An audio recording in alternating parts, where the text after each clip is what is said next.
ரொம்பவே டேஸ்டியாக என்னோட ஸ்டைலில் எப்படி சர்க்கரை பொங்கல் செய்யலான்றதை பார்க்கலாம் வாங்க.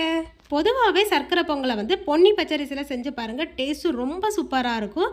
நானும் இன்றைக்கி பொன்னி பச்சரிசியில் தாங்க செய்ய போகிறேன். தேவையான அளவுக்கு பொன்னி பச்சரிசி எடுத்துக்கோங்க. அதை நல்லா வாஷ் பண்ணி ஒரு 10 நிமிஷம் ஊற வச்சுட்டு குக்கரில் 4 விசில் இல்லைன்னா 5 விசில் வச்சு எடுத்துக்கோங்க. நான் 4 விசில் தாங்க வச்சுருந்தேன். சாதம் சூப்பராகவே வெந்துருச்சு. இதில் ஒரு 2 டேபிள் ஸ்பூன் நெய் விட்டு நல்லா மிக்ஸ் பண்ணி வச்சுக்கிட்டேன். ஸ்வீட்டுக்கு சர்க்கரை தாங்க யூஸ் பண்ண போகிறோம். நான் வந்து 1 கப் அரிசிக்கு 1.5 கப் சர்க்கரை எடுத்து அதை வெந்நியில் போட்டு நல்லா மிக்ஸ் பண்ணி கரைசலாக எடுத்துக்கிட்டேங்க. இதில் ஊற்றுற சர்க்கரை கரைசலுக்கு பதம் கிடையாதுங்க. சர்க்கரையில் தூசி மண் இருக்கும் அப்படின்றதுக்காக ஜஸ்ட் நம்ம அதை ஃபில்டர் பண்ணி தான் நம்ம இதில் ஊற்றுறோம். இதை நல்லா மிக்ஸ் பண்ணி அப்படி ஒரு சைடில் வச்சிடலாங்க. தனியாக ஒரு பேனில் 2 டேபிள் ஸ்பூன் நெய் ஆட் பண்ணிக்கலாம். தேவையான அளவுக்கு நட்ஸு சேர்த்துக்கலாம். இது கூட கிஸ்மிஸ்மே ஆட் பண்ணிக்கலாங்க. நான் முந்திரி பருப்பு மட்டும்தான் சேர்த்துருக்கிறேன். இதை அப்படியே அந்த சர்க்கரை பொங்கலில் சேர்த்துக்கலாங்க. இதையும் சேர்த்து நல்லா மிக்ஸ் பண்ணிக்கிட்டு ஒரு 10லேருந்து 15 நிமிஷம் வரைக்கும் லோ ஃப்ளேமில் வச்சு குக் பண்ணிவிட்டு ஃப்ளேம் ஆஃப் பண்ணோம் அப்படின்னா சூப்பரான யமியான சர்க்கரை பொங்கல் ரெடி ஆயிருங்க.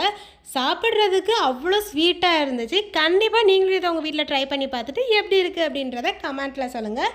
உங்களுக்கு சர்க்கரை பொங்கல் பிடிக்கும் அப்படின்னா இந்த வீடியோக்கு ஒரு லைக் போட்டுக்கோங்க. மறக்காமல் நம்ம சேனலை சப்ஸ்கிரைபும் பண்ணி வச்சுக்கோங்க. நாளைக்கு வேற ஒரு இன்ட்ரெஸ்டிங்கான வீடியோவில் சந்திக்கலாம். பை.